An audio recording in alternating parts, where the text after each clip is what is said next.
Last time we talked a lot about Riley Keller. Now, of course, the Whitmer quarterback will be part of the 2020 class.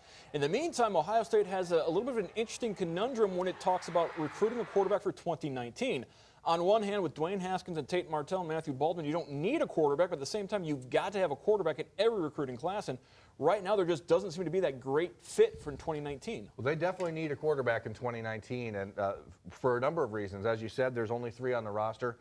The expectation is that if Dwayne Haskins is what people think he can be, which is a first-round NFL talent, the opportunity for Dwayne to leave for the NFL is there after this coming season. He's a redshirt sophomore. If he goes out and blows up, you could see him leave, and then all of a sudden you have Martell, who is a really talented kid, but maybe doesn't fit the offense of what they want it to be, the more drop-back style passing.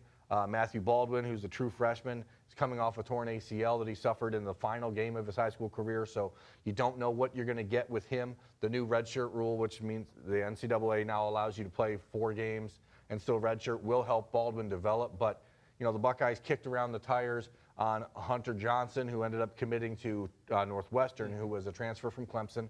But Johnson didn't believe that Haskins could potentially leave after this year, and he didn't want to compete with him next year.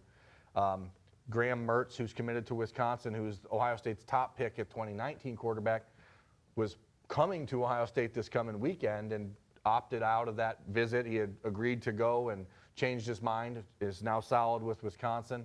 They're bringing in a kid from Florida. His name is Brian Maurer. They think he could be a really special talent, but they haven't seen much, and he's coming to visit this week. Ohio's best quarterback, Connor Bazelak from Dayton, Archbishop Alter, just committed to Missouri on Sunday. There's a whole bunch of moving parts, and what you know is that you have to have a quarterback.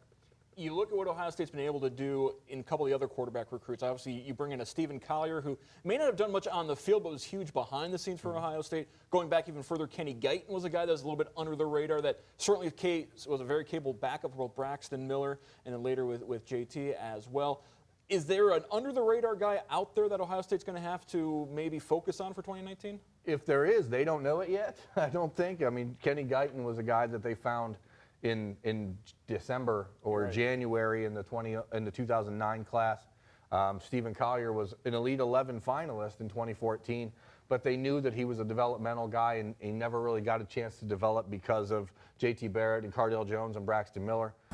Joe Burrow, who is not the primary target in 2015, but he committed in May, so they kind of knew what they had with him, and obviously he's now out of the program as well.